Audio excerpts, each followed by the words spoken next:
Scott Beaulier is the Ronald and Kay Olson Dean of Business at North Dakota State University, where he has been since 2016. Prior to joining NDSU, Scott served as the executive director at the Center for the Study of Economic Liberty at the Carey School of Business at Arizona State University.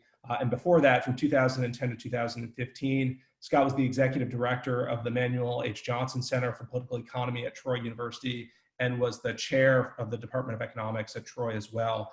He's got a PhD in economics from George Mason. And so Scott, thanks for being here. Yeah, look, you know, you and I mean, you're a little bit older than I am, not too much. I mean, but when it comes to university administrators, we're on the more youthful side of what you would expect. I mean, and you've been relatively productive, you know, in terms of scholarly accomplishments, in terms of teaching. The usual joke is that folks go into administration when they've gotten tired of scholarship and tired of teaching. So why did you do it? Because you're still teaching, you're still producing research. You know, what was it about university administration that got you excited? Why are you doing this stuff? Yeah, thanks for having me on, Chris, and great to be helping IHS out a little bit. I serve on their board and love the organization. So yeah, good question. Somewhat accidental in terms of like why. You just stumble upon admin and you never want to do it. I mean, that's at least my story is, you know, it's the dark side. There's people over in admin who are dangerous and not to be trusted, and we'll talk a little bit more about that, like why that perception exists in a little bit here. But I was competent at it and just was able to keep, you know, some minimal levels of expectation early in my career, even as a really young professor, just keep delivering the outputs that were expected. So you're doing the things that you have to do in the classroom. You're exciting and energizing, in my case, economics, econ students to the discipline. You're doing your scholarship, and then there's still an abundance of time left over. So, you know, rather than take up golf, I just had an itch to do more. And it was, yeah, like you, that wasn't a shot at you. You know, I had a desire to do more, and it involved trying to raise money, trying to build things that could have disproportionate impact. And all of a sudden you realize, you wake up one day and you're like, holy cow, now I'm in heavy admin. And that ability to do scholarship and teach as much really suffers. Like I'm not able to do as much of it as I used to, but that comes with the territory. Well, but you've been able to hire people to do it, and you've been able to hire people who can have that impact. I mean, I'm not sure if everyone who's listening today knows, but you guys just got a pretty substantial donation from the Challies to North Dakota State. Can you tell us a little bit more about that? What was I've been looking at articles, and it was like something like $75 million or something just incredible. So it's the largest gift investment in people. And what we mean by people is faculty positions, students, and programs in university history. In the first 6 months, we went public after the 6-month point of raising money, and it was more than $30 million. We're at about $35 million right now. And then with some planned gifts that we don't really count in that total, but it's a lot more when you factor estate gifts and that into the mix. Generous and wonderful people who put their names on the investment, Bob and Sheila Challey. They were completely persuaded by a proposal we put in front of them that I feel like was the right proposal at the right time for the right institution. And it's all focused around themes that you guys are discussing in this series, themes of opportunity, how to unleash human potential and grow our economy so that we just stop taking for granted 2 or 3% growth and say, why not have 5% growth? And it's focused in our particular case on issues that are impacting the upper Midwest. So trade hit North Dakota particularly hard in 2016 and onward. We also have labor force shortages. Even with COVID, we have this hot economy, some of the lowest unemployment rates in the country, and we need to tackle how to attract people to a very cold prairie land, how to keep them, and also how to have policies that are hospitable to immigrants. And so we packaged up a proposal, got tremendous support in addition to the Challies, a lot of anonymous money because that's just the way people in North Dakota do things. And it came together in incredibly fast time. The anchor and the why NDSU for this is really interesting because we have in our history an intellectual heavyweight that really makes us the right place to be tackling this. And his name's Mansur Olson. I'm sure many friends of IHS know who Mansur was, but he graduated from NDSU, went on to have an extremely productive and successful career in political science and public choice. And we didn't name it the Olson Institute, but we're tackling Olsonian problems and questions. So for anyone listening who has an interest in getting into administration or who's currently running a center or something along those lines, how do you go about approaching people with these ideas? Because, you know, when you're looking for investment, because I mean, I do a little bit of this too, although we haven't had that kind of success. But to me, it's always exciting when you can go to someone who's interested in getting something done and presenting them with an idea and an opportunity and saying, look, this is what we're looking to do. I mean, in your case, what were as much as you can get into, and what were the details? How is it that you got someone who could go invest in anything, right? I mean, with that kind of money, you could set up your own private foundation and just right? I mean, you could set up your own private foundation and do this, but they said, you know what, Scott, we want to do this through NDSU. What motivates someone to do that? What are the sorts of things that you said, look, here's what we're able to do, and here's why this opportunity exists uniquely at NDSU, and we can do it better than if we set up something, say, private or went through another organization? Yeah, so I think it starts with listening. You know, many of my friends who are deans and, you know, college presidents as well, just go into meetings with stakeholders and they have a set of ideas that they want to push. And it's, you know, endow faculty positions. It's, I need scholarships for elite students and, you know, other things that are their, you know, priorities. And it's understandable to have priorities, but you also need to actually listen to the people who are going to write these big checks. And the people in our area who came together with the Challies to support this project across the board feel that labor force issues in our region, students understanding international factors and how they're going to impact our lives is where the action's at and where investment needs to occur. So you listen to that first conversation, you identify like a point of pain, and then you say, can we be the entity that can help them realize their shared goals? And we were able to. And then the Olson piece is just, it's icing on the cake in terms of having that as the why, or the origins aspect of here's why we need to anchor it at NDSU. The other thing unique about our situation is we're the state land grants. We're aiming, we have an office in every county in our state, and we're aiming to disperse applied knowledge. This is in our DNA as an institution, disperse applied knowledge to stakeholders everywhere in the state. And that mission makes the work that we're doing of tremendous urgency and potential reach as well. So I think that's probably the unique thing here, is just approaching each conversation as not a transactional one, but truly trying to help donors realize their goals in the process. I watch what you're doing down at UNO, and you're doing some similar things, just connecting the dots between what does our community need, and then are there investors who are really plugged in to trying to work with me. You're not compromising on what your goals are, but you're trying to meet them halfway. So it's not just purely, you know, invest in something you don't understand. So much higher ed philanthropy is just give me an endowed chair to do whatever I want with. And then the donor visits with the endowed chair 10 years down the road and doesn't know what they're doing, and it's money squandered and opportunity lost. Yeah, I'm glad you talked about that, because that's something that I mean, when you look at the situation, especially now with how many state budgets are going to be impacted because of loss in tax revenue and other things. I mean, Louisiana is going to be hit especially hard here between oil revenue loss and taxes.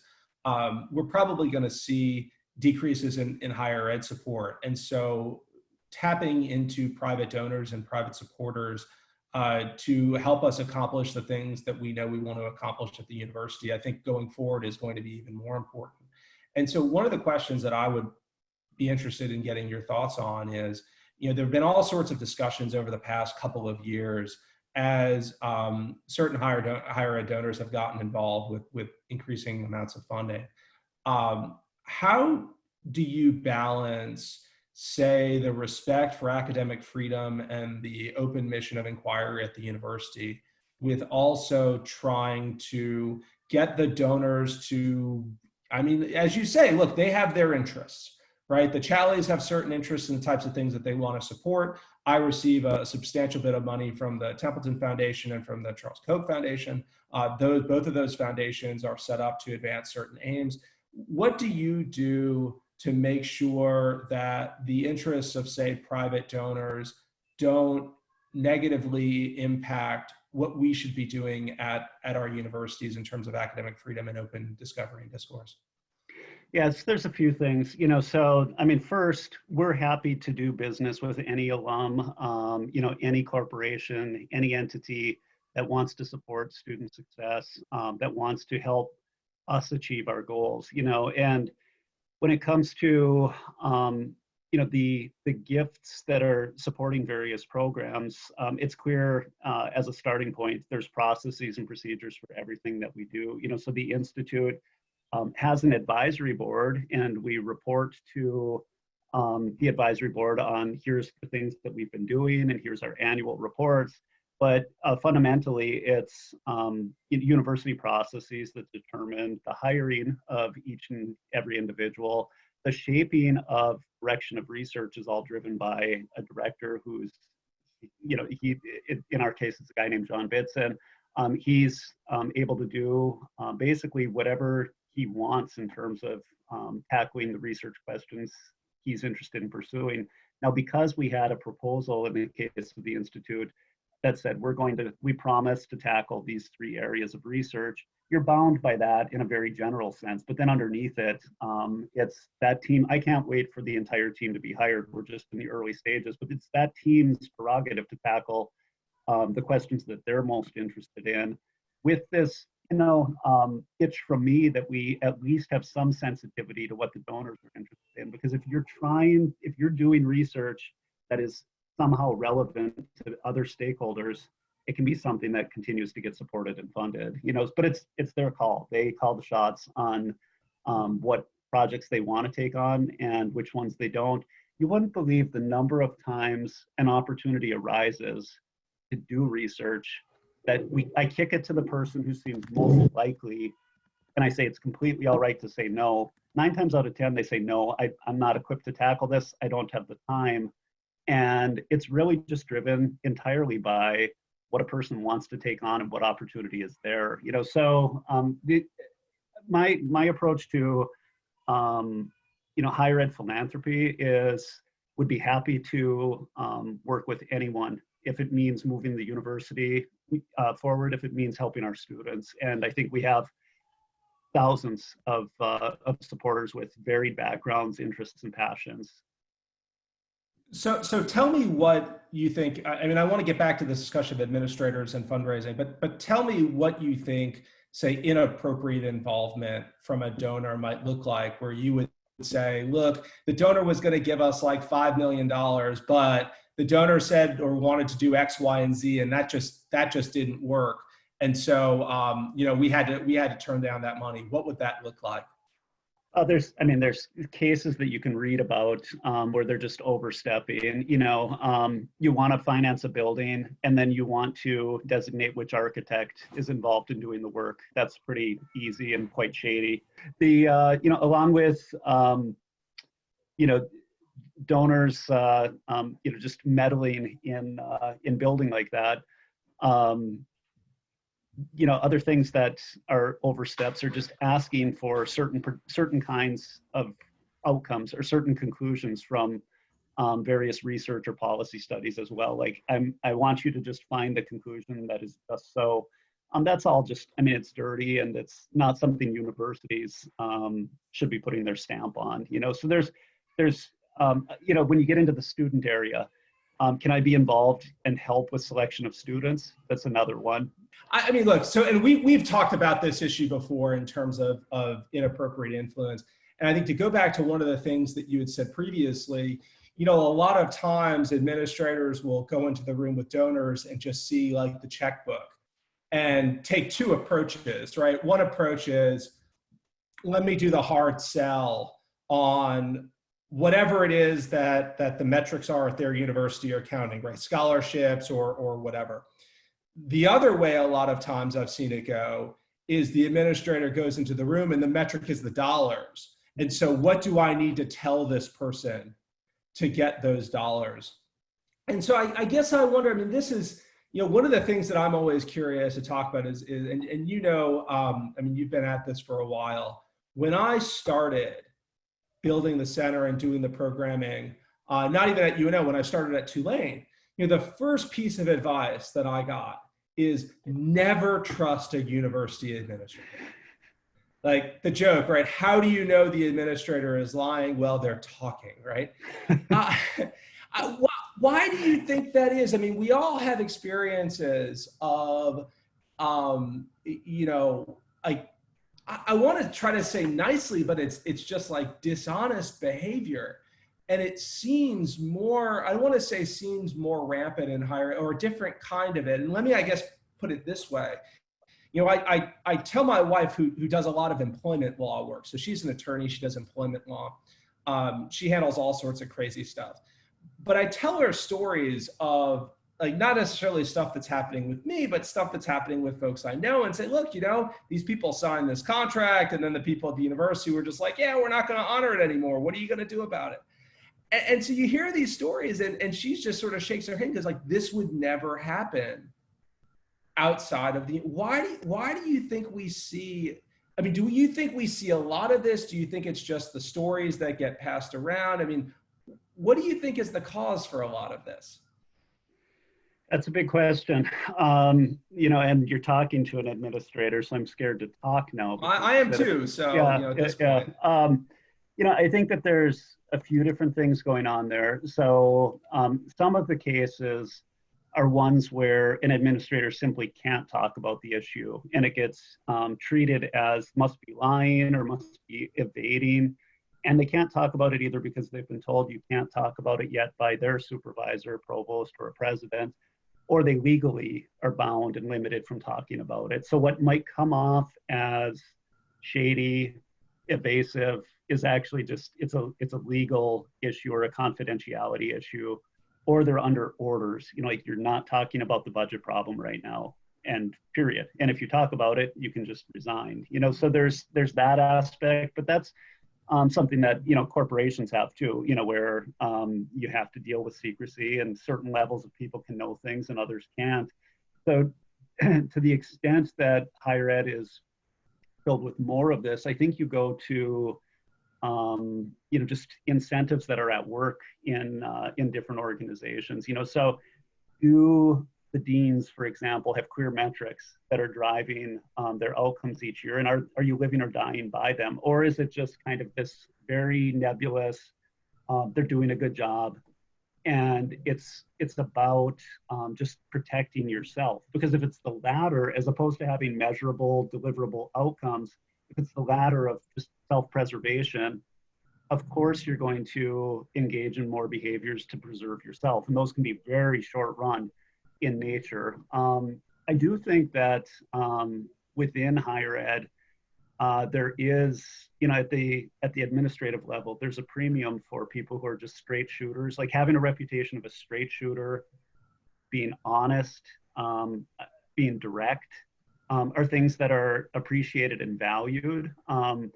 What happens to people that sometimes just kind of, why is the dark side a perception of the administrative building on campuses?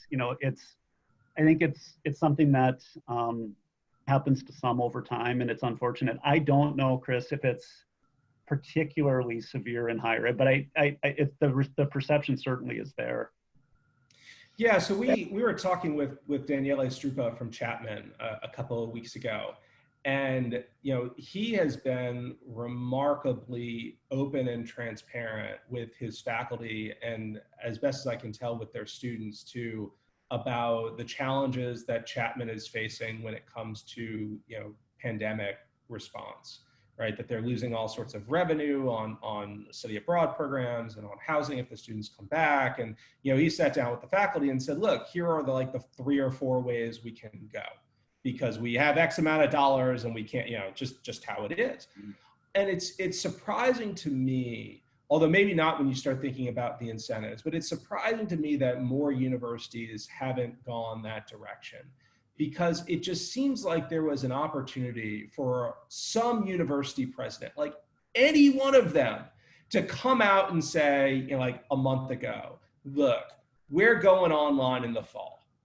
I'm telling all of our faculty right now we're going online, because the truth is that every university in this country is going to be going online in the fall. And I'm going to give our faculty a chance to prepare. And you want to come here because I'm going to be honest with you, and we're going to put our best faculty in a position to be successful. And anyone who's telling you right now they're not going to be online in the fall, they're pretty much lying. But no one did that. No one did that. And it seemed like it was an opportunity to do something there where you could almost set yourself apart from everyone else by just being honest.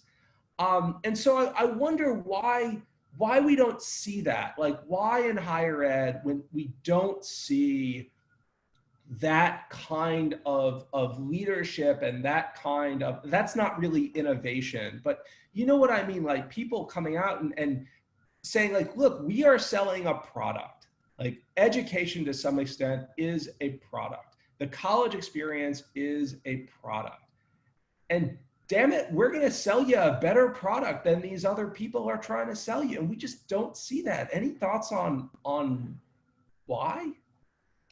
Yeah, you know, I think in this COVID case, there's a few different things going on. One, which you're not seeing a lot of out there, is just the squaring point that you mentioned, that we don't know. Like being just comfortable saying we don't know, and starting from humility and saying we don't know, but here are our 3 scenarios, and we're going to pull the trigger August 1st. You know, instead, not only are you not getting the we're going online because everyone is going to be, you're not getting the courageous, like, you know, the first penguin inching out and saying we're going to be online. And there were a few that did. Cal State, the system said we're going to be online in the fall, and a few others did, and they might be proven right.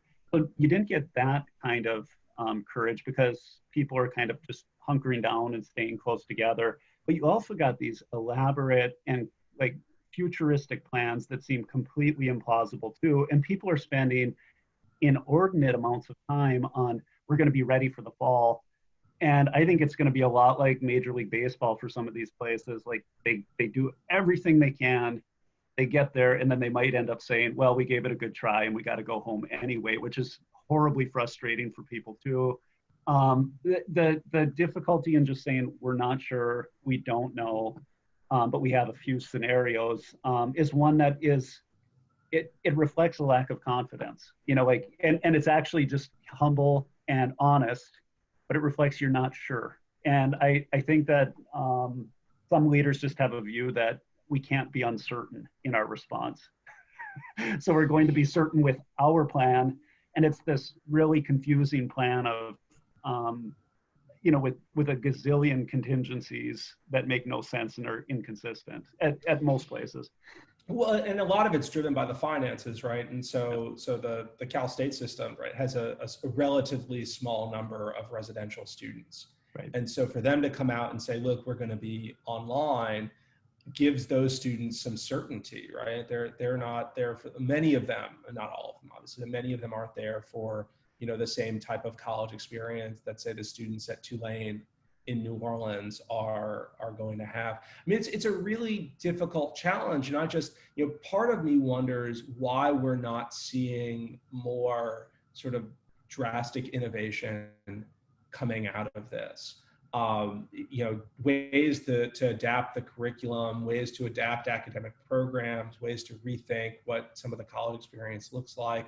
Because as you know, I mean, there are certain things, given the very conservative nature of universities and higher education, right? Not the faculty as individuals may not be conservative at all, but as institutions, right, they are remarkably slow to change. The only way usually you can get any sort of quick change is in some type of response to disasters like this. And I'm just wondering why, are you seeing anything that you would say either at your university or elsewhere where you're saying, look, this is something that under normal circumstances we could never do, But quite frankly, this is in the best interest of our students, in the best interest of the university, and we're using the pandemic in some ways to push this change through.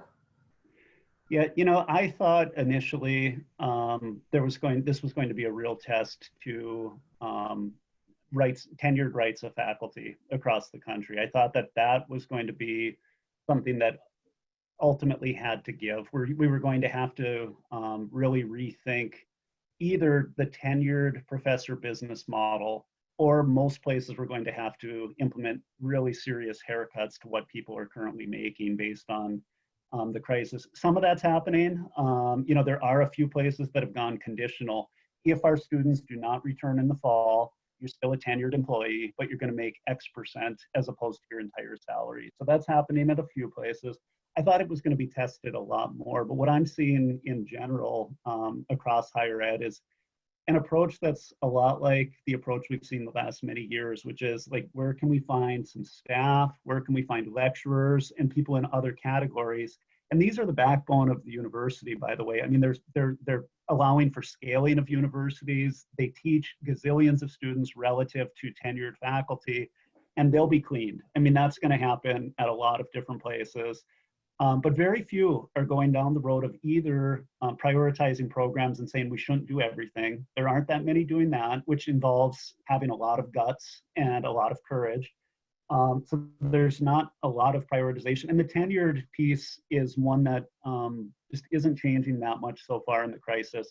The one other thing that I thought might happen, and there just seems to be, I haven't seen any examples of this, maybe you have, is parents questioning the business model for freshmen on campuses. So why do they need to live in the dorms? And why do they have to have a food plan?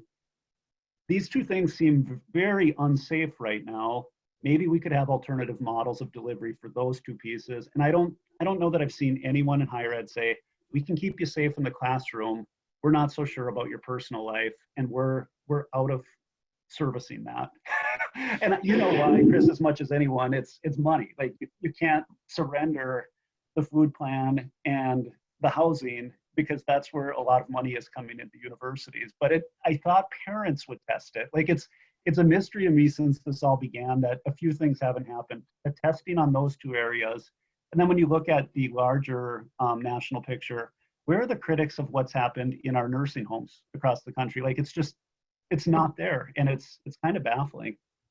It's funny that I forget who it was, but someone said, people are now starting to realize that higher education, colleges and universities run a lot like cruise ships, right? Yeah. Where the faculty and the instructor, like that's like the educational like stuff on the cruise that they run like during the afternoon, like the art clinics and whatever else, right? But 90% of the cruise ship is all sorts of other things. And when you make your money off of housing and meals and auxiliary stuff, that's a challenge. I mean, a lot of people haven't been talking about publicly are these major universities that have lost a ton of money off of elective surgeries in their medical centers.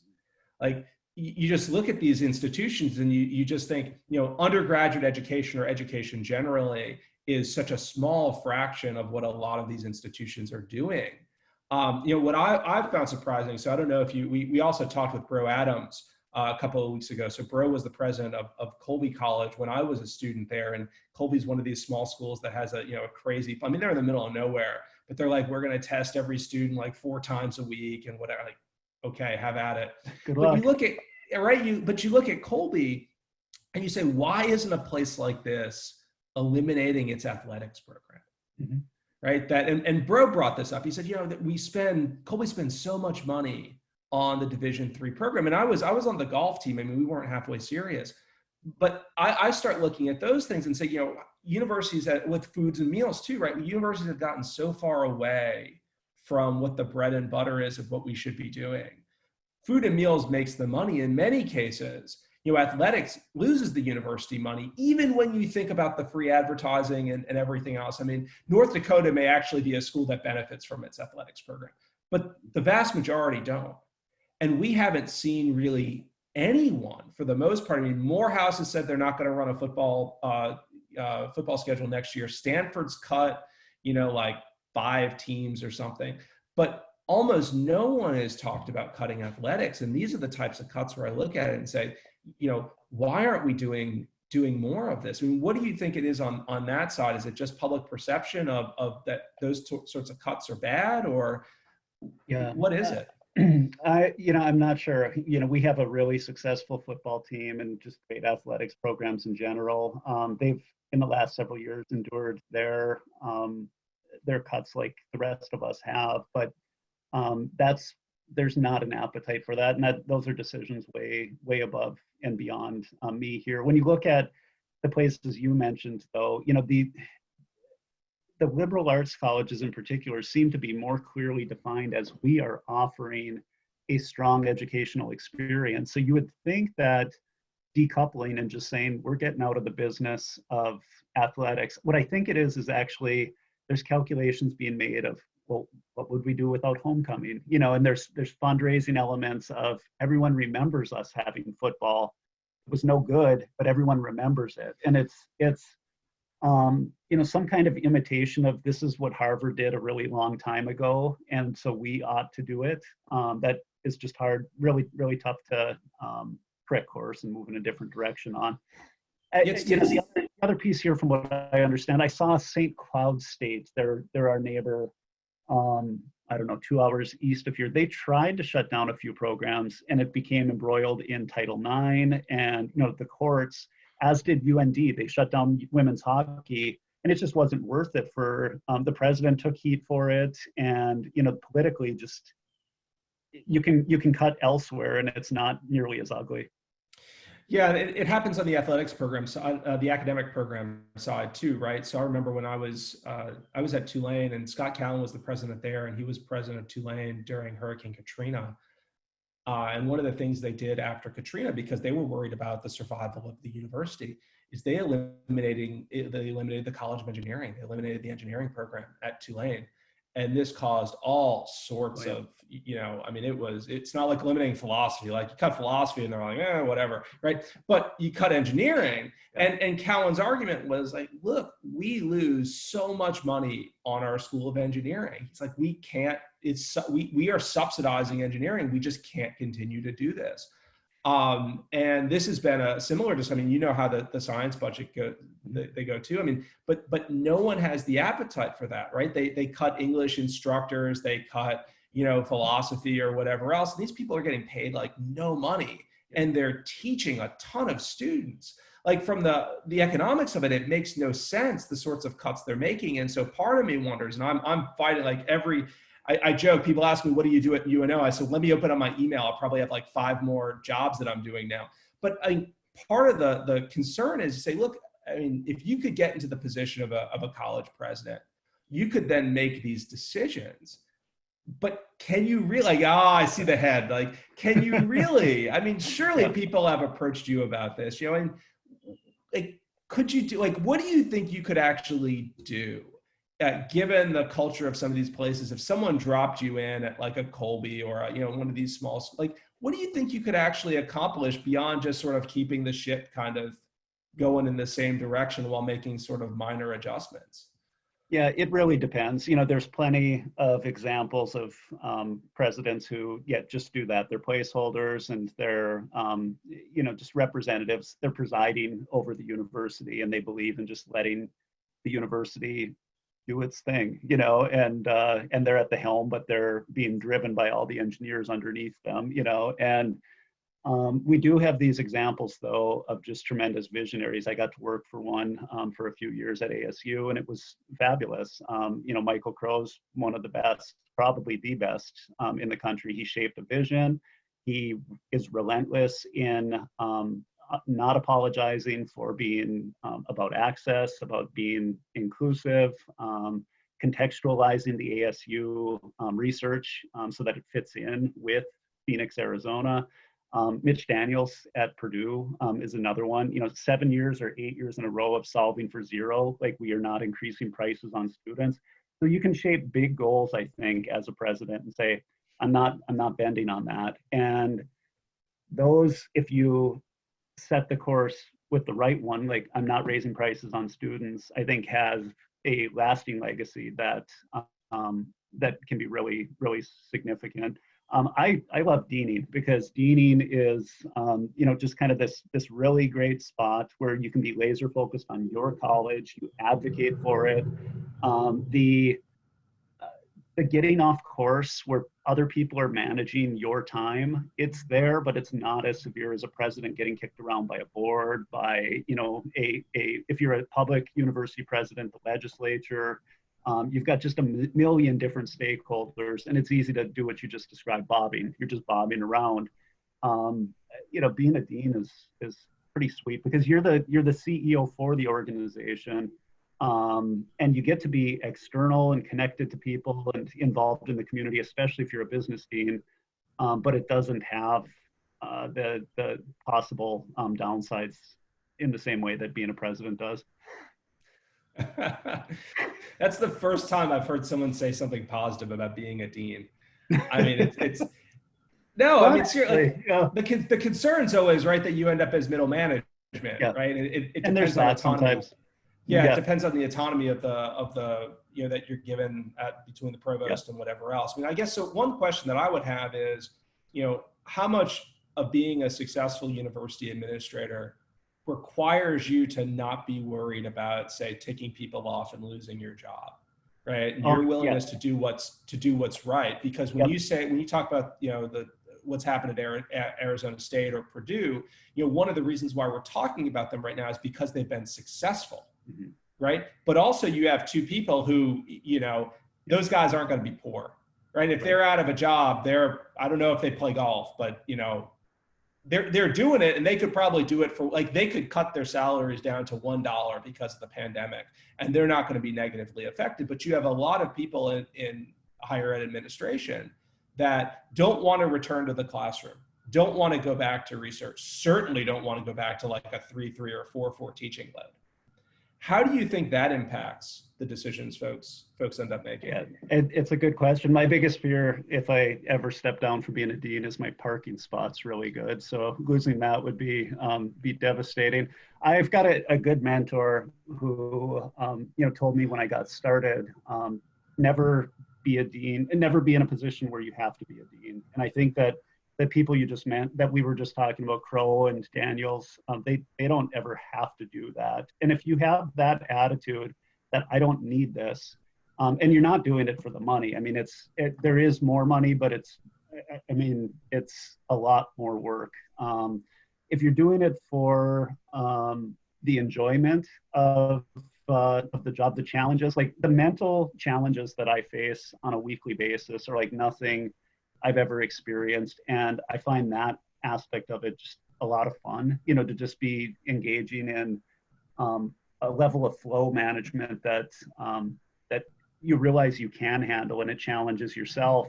But if you're doing it because you've just got to stay, it's like the lawyers who get over leveraged. They've bought 2 BMWs, they have 3 houses, they got to get to the mountains for ski season, and they're completely miserable. If you're doing it because you have to be a dean, that's really, really dangerous spot to be in. And I hope I'm never there. Like I like it, and want to keep doing it because the work is actually kind of fun. But if you're in this position of got to have it, that's a dangerous dean. I'm surprised you talk so positively about your parking spot. They use that to try to lure me into this position of directing our honors program. And I tell you, I never use mine. I have one of our advisors, she can park there. And the provost asked me, why don't you like parking in your spot? And I said, well, if I'm in my spot, when I'm on campus. There's right? That. Yeah. If I never park in my spot, you don't know where I am. He goes, but you're here anyway. I go, that's right, but that's okay. Right. I don't need people to know where I am all the time. So I should invite folks, if you've got questions right now for Scott, type them in the chat and I can go ahead and ask them. But while we're waiting to see if anyone else has questions, I want to ask you one of the questions that I always like asking university administrators who've certainly thought about, who are innovative and certainly thought about, how they would make changes to their institution or other institutions. If you were creating or got to be the president of a college or university that was being created from scratch, so didn't have a history, didn't have all sorts of political issues that deans and presidents and provosts inherit when they come to universities, what are one or two things that you would do in a fundamentally different way than we see being done at colleges and universities right now, but that really can't be done because of either the conservative nature of universities and colleges or the culture of universities and colleges, but could be done if you were starting from scratch? Oh, I wasn't expecting this question, Chris. Yeah, You it's a haven't big watched the other interviews yeah. then. I didn't watch them in full. I just wanted to, kind of skim them, it's a good question. I think that one thing that really ought to be examined across higher ed, and it could be if you just started with a new business model, is the way that we charge and price. So like let's start on the demand side and talk about how we're funding schools. Every time there's a budget problem, we raise prices, which is not a normal business response. We don't allow a lot of flexibility for, say, a customer has a bad experience, they just have horrible instruction, they're not experiencing on-time completion. Why aren't we discounting if we're like really not doing what we promised to do? And could we think about a business model where you get out in 4 years, here's your price. You get out in 5, and we actually discount as opposed to we got another year of your tuition from you. So I think there's things that could happen. I'm an economist, so there's things that could happen if you could start fresh on pricing that are dynamic and not this across the board, you're going to pay for a bunch of things you're not using, which is inherent in higher ed. The other one, starting fresh, I think if we were to just try to design a university from the get-go, I'm not sure I would, it would probably happen just through, I don't know, an invisible hand or something. We probably would end up at an outcome of departments again. But I would love to design a university around questions or, mission, so aspects of our mission that are driving who we're hiring and what we're focusing on from a research standpoint. So imagine you're familiar with PPE programs. What if we were just doing PPE for, much of this intersection of business, economics, philosophy, as opposed to it being these siloed departments? I think the siloing piece is something that is a result of everyone wanting to be like everyone else. And what if we just said, nope, we don't do that here, and we have to work together? I don't know that would be stable in the long run, but it's something that I see extremely damaging. These departments that are just pursuing their own really narrow goals, which are all related to what other departments are doing. And it's all just, McCloskey, Deirdre McCloskey calls it Kelly Green golf shoes. They're all producing the same thing, and it's bad. Yeah, so, and that's something you need to somehow crack in a new design. Yeah, and that's something that you could probably more easily crack at a small liberal arts college, right? Instead of at a university that's used to producing PhDs in certain fields, right? If you're going to eliminate departments, it's one thing to do it at a Bard or a Colby or a Bowdoin, but once you start having graduate students and whatever else, it becomes a bit tougher. Two good questions that I want to get to, from one from Siri Turgison and one from James Bailey. Siri is asking, what are some tips for managing your provost, especially given the differences in running a college of business, which are usually more revenue enhancing and heavily taxed by the university as compared to a college of, say, arts and sciences? It's a good question. So I've had 4 or 5 provosts in 4 years. I'm on my 4th. Yeah, so it's not something that I've had a long relationship with any of them. I think the key there is just being completely honest with each of them. Your provost is your boss as a dean, first and foremost, and you will get caught if you're not being completely straightforward about what your issues are and how you're approaching them. The best provost relationships are ones where they let you make the decisions, but they just talk to you about what are the pluses and minuses. The ones that are really horrible are when they just tell you, here's what you need to do. And I've had both. It's all just on the spectrum of what can occur. I think in business schools, the odd thing about making the case for business schools in higher ed is to not make your case too much just based on dollars and cents. If you're in there, they know business schools are profitable. They know that they're money makers for the university. And if you're in there just slamming your hand on the table saying, we're making you so much money, you owe us something, you're going to lose. So you have to have other high ground to make your case on. So results of students, how our students are doing relative to a lot of other programs, and our students graduate, our students all have high starting salaries, and focusing on results other than I am a cash cow for you, because that's really kind of the fallback. We all know that already. So find something else to make your case, and that differentiates you from the other colleges. Yeah, I mean, a lot of times I think too, I mean, obviously I don't run a business school, but a lot of times too, I think people lose sight of what the goals actually are when they go in asking for stuff, right? That, what are you trying to accomplish out of this? I mean, I remember when I had my first conversation with our provost who put me into this position as directing honors. He said something like, so-and-so, people who work for me. And I looked at it and I said, I'm sorry, I don't work for you. We work for the university. I mean, but it's a different way of viewing administration on my side. And I've always taken the approach that I'm doing the university a favor by doing the administrative work, and I'm happy to step down. I've attempted to resign like 5 times and say, look, if you have someone else who can do a better job because I'm not happy with some of these results, please bring them in and they can have the spot. But I think there's that part of it too, that, yeah, if you're making money or you're successful, there's part of me that says, look, you got to be doing more of that though. Right. And people who are looking at 5 or 6 different large units can sometimes lose sight of the benefits because they're often so focused on the problems. But maybe that's why, I have a number of college president friends. They look at me and they say, you would make a terrible dean, Chris. And so James is asking about personality traits that would make someone a good dean. So those are some of the negative ones, right? When Chris looks at the provost and says, sorry, I don't work for you.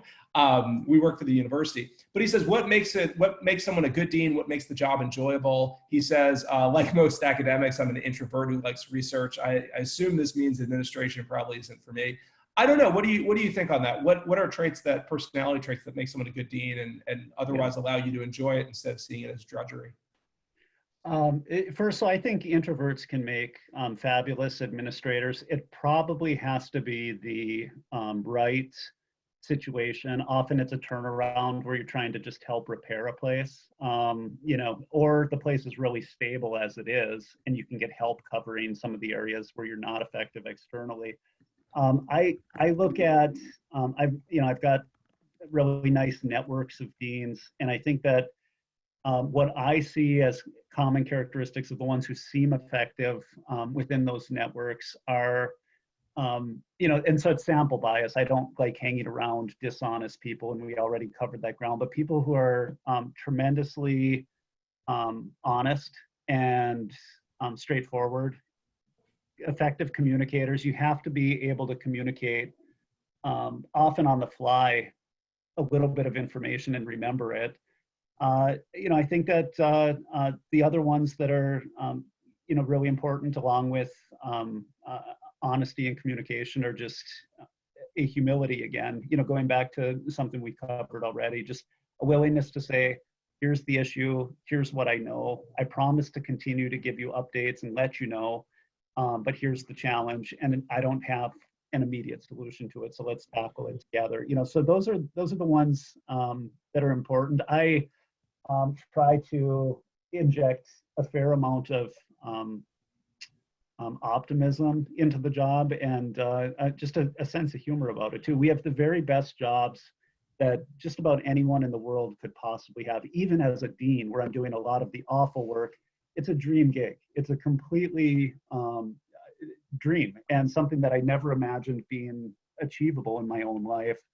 And we have to pull back from time to time and just remember that, we're all pursuing this big game. but it also is one where we're in a tremendously great starting point.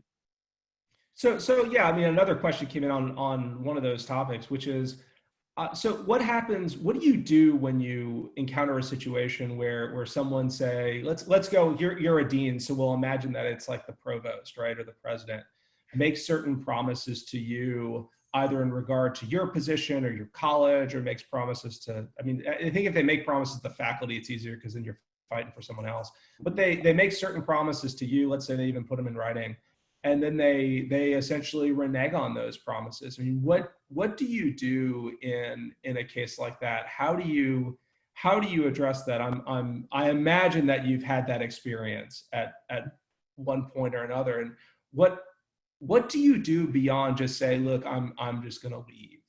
I mean, what's the move?